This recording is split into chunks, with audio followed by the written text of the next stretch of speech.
Hi everybody. ఈరోజు మనం HTML tables గురించి డిస్కస్ చేసుకుందాం.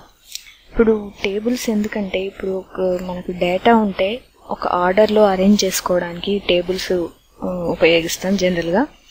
ఈ టేబుల్స్ అనేది రోస్గా కాలమ్స్గా డివైడ్ చేయబడి ఉంటాయి. ఇంకా ఈ టేబుల్స్ ఎట్లా డిఫైన్ చేద్దామంటే టేబుల్ ట్యాగ్ ఉంటుంది ఒకటి, ఈ టేబుల్ ట్యాగ్తోని డిఫైన్ చేస్తాం. నెక్స్ట్ వచ్చేసి ఇక్కడ ఒక క్యాప్షన్ ట్యాగ్ ఉంది. ఇది ఎందుకంటే మనం ఒక టైటిల్ లాగా లేకపోతే ఒక ఎక్స్ప్లెనేషన్ లాగా ఇది కనిపిస్తుంది. ఇది టేబుల్కి టాప్ అంటే టేబుల్ పైన కనిపిస్తుంది ఇది జనరల్గా. ఓకే, ఇక్కడ నెక్స్ట్ వచ్చేసి TH అంటే టేబుల్ హెడ్డింగ్. ఇది యాక్చువల్ డాటా సెల్ చెప్పుకోవాలంటే ఇది టాప్ రో అంటే టేబుల్కి టాప్ రో హెడ్డింగ్ ఇది. నెక్స్ట్ టేబుల్కి కొన్ని యాట్రిబ్యూట్స్ ఉంటాయి ఇక్కడ మనకు, ఇవన్నీ టేబుల్ యాట్రిబ్యూట్స్. ఇక్కడ ఫస్ట్ మనం బార్డర్ గురించి చెప్పుకుందాం. బార్డర్ ఏంటంటే టేబుల్ యాట్రిబ్యూట్ కదా, కాబట్టి ఈ బార్డర్ సెల్కి మొత్తం టేబుల్ సెల్కి బార్డర్ వస్తుంది. మనం ఇప్పుడు బార్డర్ =1 అని మెన్షన్ చేస్తే ఇప్పుడు మనకు బార్డర్ అవసరం లేదు అని అనుకుంటే బార్డర్ =0 అని తీసుకోవచ్చు. అదేవిధంగా కలర్ అంటే బీజీ కలర్ అన్నమాట. ఇక్కడ టేబుల్కి బ్యాక్గ్రౌండ్ కలర్ అసైన్ చేయాలనుకోండి, ఇప్పుడు ఈ బీజీ కలర్ అనేది తీసుకోవచ్చు. Next height and width.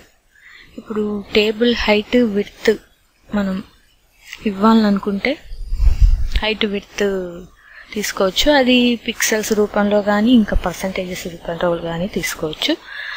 Next వచ్చేసి బ్యాక్గ్రౌండ్ అనేది డిఫరెంట్ కలర్కి బ్యాక్గ్రౌండ్కి సంబంధం ఉండదు. బీజీ కలర్ వేరు, బ్యాక్గ్రౌండ్ వేరు. ఇక్కడ బీజీ కలర్ అంటే టేబుల్ బ్యాక్గ్రౌండ్ కలర్ మాత్రమే అసైన్ చేస్తుంది. బ్యాక్గ్రౌండ్ అంటే ఏంటంటే టేబుల్కి బ్యాక్గ్రౌండ్ ఇమేజ్ అసైన్ చేయాలనుకోండి, మనం బ్యాక్గ్రౌండ్ ఇమేజ్ పాత్ ఇస్తే టేబుల్కి బ్యాక్గ్రౌండ్ ఇమేజ్ కూడా వస్తుంది. నెక్స్ట్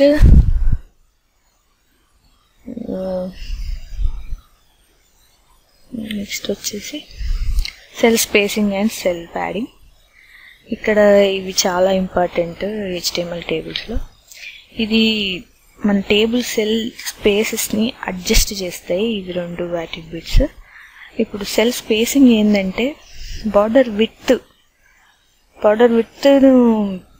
డిఫైన్ చేస్తుంది. అదేవిధంగా సెల్ ప్యాడింగ్ ఎందుకంటే డిస్టెన్స్ బిట్వీన్ ఈ సెల్ బార్డర్కి ఉన్న కంటెంట్కి మధ్య డిస్టెన్స్ గురించి తెలియజేస్తుంది సెల్ ప్యాడింగ్ అనేది.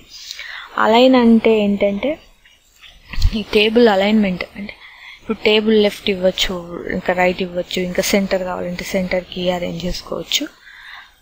నెక్స్ట్ వచ్చేసి రో span and column span attribute. ఇప్పుడు రెండు లేక అంతకంటే ఎక్కువ కాలమ్స్ని ఒక్కటే సింగిల్ కాలంగా చూపించాలనుకుంటే కాలమ్ స్పాన్ అట్రిబ్యూట్ యూజ్ చేస్తాం. అదేవిధంగా రో స్పాన్ కూడా మోర్ దెన్ 1 రో, ఎక్కువ రోస్ ఉన్నప్పుడు ఒకటే రోగా చూపించాలనుకుంటే రో స్పాన్ అట్రిబ్యూట్ని ఉపయోగిస్తాం. ఓకే, ఫస్ట్ ఇప్పుడు మనం ఒక టేబుల్ ఎగ్జాంపుల్ చూద్దాం.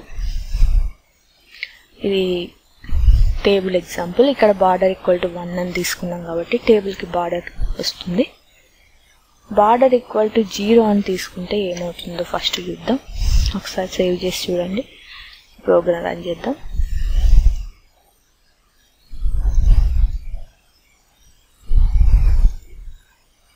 చూడండి, 0 అని తీసుకున్నాం కాబట్టి ఏం సెల్స్ కనిపించట్లేదు, దీనికి ఇప్పుడు టేబుల్ స్ట్రక్చరే కనిపించట్లేదు. అటువంటప్పుడు మనం ఏం చేయాలంటే ఇక్కడ ఒకసారి 1 తీసుకొని చూద్దాం, మన క్లారిటీ తెలుస్తుంది. ఒకసారి F5 ప్రెస్ చేయండి. చూడండి, బార్డర్ 1 తీసుకున్నాం కాబట్టి టేబుల్కి బార్డర్ వచ్చింది. ఇక్కడ ఈ స్పేసెస్ బార్డర్కి కంటెంట్కి ఏం స్పేసెస్ కనిపించకుండా అందులోనే మిక్స్ అయ్యి కనిపిస్తున్నాయి కదా. ఇప్పుడు మనం ఏం చేద్దామంటే cell spacing and cell padding తీసుకుందాం. ఫర్ ఎగ్జాంపుల్ నేను 5 తీసుకున్నా.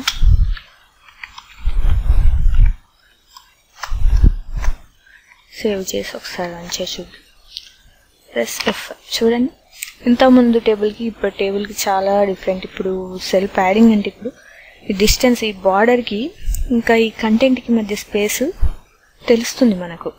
అదేవిధంగా స్పేసింగ్ అంటే బార్డర్ విడ్త్ కూడా తెలుస్తుంది మనకు. నెక్స్ట్ ఓకే, ఒకసారి బీజీ కలర్ తీసుకొని చూద్దాం. ఓకే, బ్లూ తీసుకుందాం. బీజీ కలర్ చూడండి, టేబుల్ బ్యాక్గ్రౌండ్ కలర్ మారిపోయింది, మొత్తం బ్లూగా చేంజ్ అయిపోయింది. ఓకే, ఇది HTML టేబుల్ గురించి.